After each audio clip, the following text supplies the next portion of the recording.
Okay, here's a question from Mark. Drum or rhythm loops, do you use them? Do you download them from online or create them yourself? Who controls it when playing live? Is it the drummer? And are all the kids using them these days? Actually, not all the kids are using them.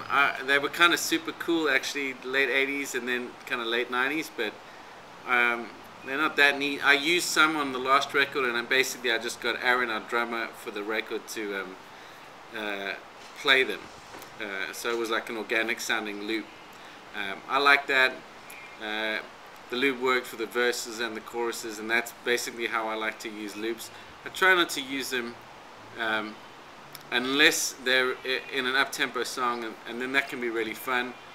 If you're on in-ear monitors, super easy. You've got the click and the loop in your ear. Nobody else has to hear that, and everyone can play in time. If you're only using wedge monitors, to play in time with a loop can get tricky and actually can make things a little more complicated than it needs to be. I don't think they're necessarily that cool, but I do think some of the cooler loops I'm hearing these days are keyboard loops, sort of melodic loops that run through a track, and that can be quite fun. But I don't think you should feel any pressure to use them genuinely, and certainly if you're going to be playing to something, you might as well play to a track rather than just a loop.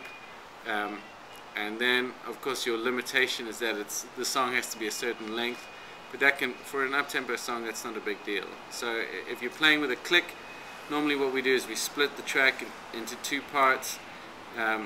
Clicks on one side, the loops are on the other.